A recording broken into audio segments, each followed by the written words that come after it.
I'm a big true crime fan, so I love this. And I wanted to ask the actors if you guys were a part of a real hunting party with real serial killers, like ones that we know already, who would you try to hunt and why?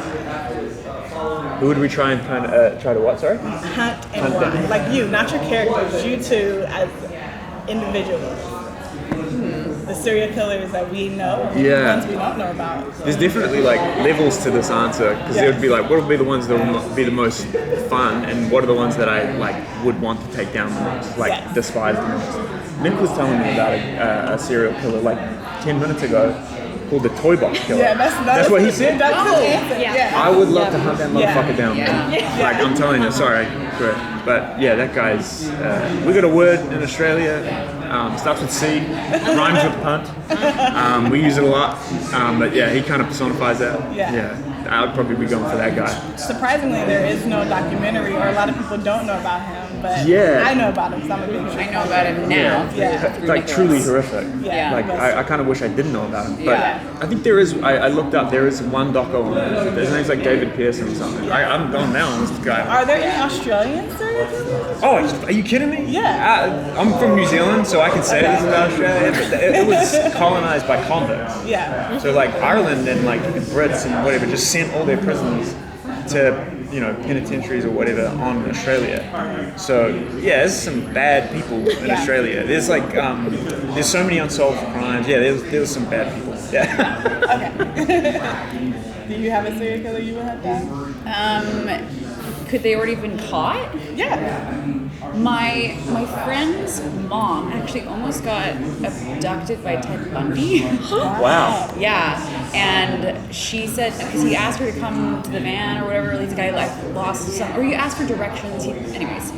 And she's like, no, she got a weird feeling. She's like, no, I've got stuff to do. And so she left, and then the next day on the news, this girl had been murdered, and they found out it was Ted Bundy, and it was the same guy, obviously, that she had seen. So, not that that's like a personal connection to me, but I just think I would want to hunt him. Yes. Yeah. The charming ones, the ones that sneak in there. Yeah, take advantage of vulnerable people. Yeah. Josh, I have a specific question about your character, because I'm actually impressed on the skills that your character display on this show, because I have friends who are prison guards and they don't even have the skills you have. Yeah. Do they give you a backstory, or do you have to create something to explain why you're so good at this? So there's definitely reasons for that, like motivating factors in his life that drive a lot of his skill sets, I think, or his decision to at least obtain the skill set like that.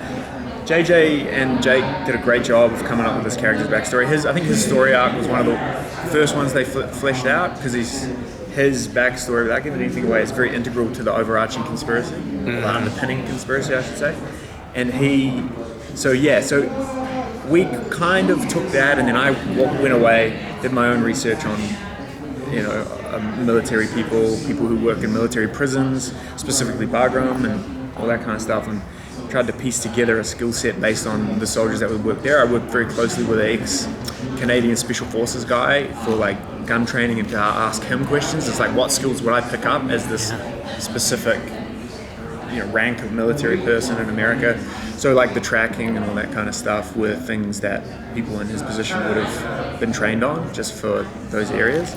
So it was a little bit of JJ and Jake planting seeds, and then me kind of just like being a kid and running with certain things, coming to them, coming to the dads, being like, hey, what about this idea? Does this work? And they're very, very open to that. So it was a collaboration for sure, yeah. Most excellent. Also for your Josh character, with so many interesting aspects of your character have been uncovered during the season, and of course your character pretend to be the son of Dr. Dawes. Yep.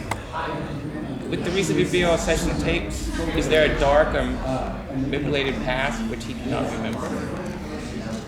Yeah, look, I think we'll find out in the coming episodes about exactly what's on those tapes, and then why.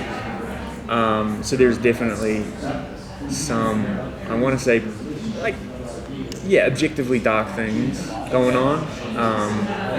Not necessarily what you expect, but certainly things that have informed who he is now. And why he's searching for his identity, let's say. But in terms of his memory of things, I think it's like anybody, you know, you have these.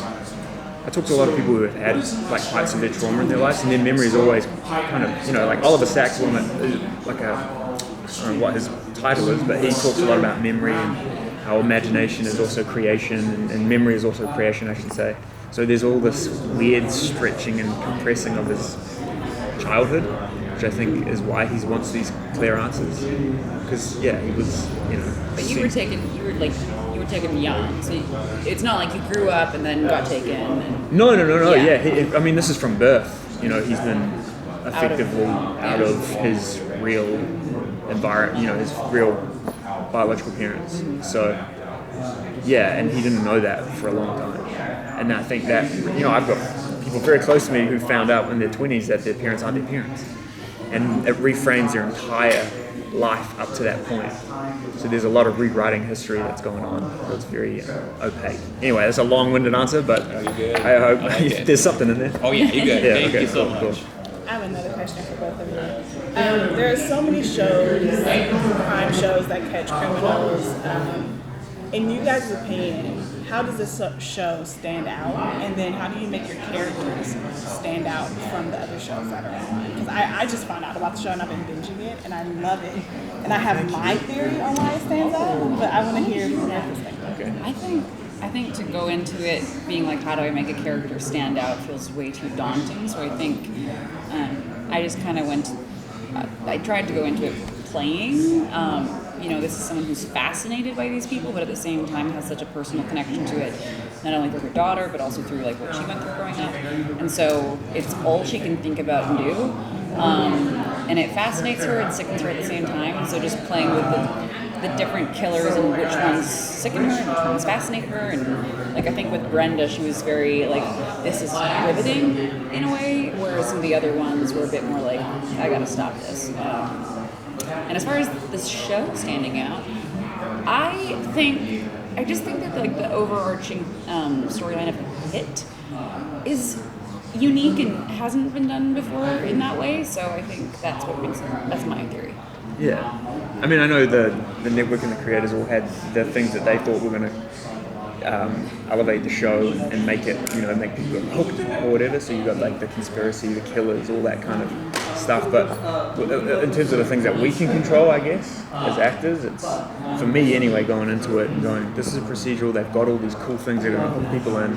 I got to figure out a way that when that stuff happens, and not that the novelty wears off, but they stick around, you know. So for me, it was like, my thesis was it's about the ensemble, about getting along with these guys, creating an interesting dynamic, knowing our roles within the ensemble so that there's no two people competing for the same joke or level of intensity. Yeah. And that was super important, and thankfully we all get along super well. So, and I hope that comes across on screen, because off screen it was certainly a hell of a lot of fun. And I think if it is fun when you do it, 9 times out of 10 it's fun when people watch it. Yeah. I hope, you know, and we're letting the audience in on the fun too, which is cool, you know. They're an extension of our little family.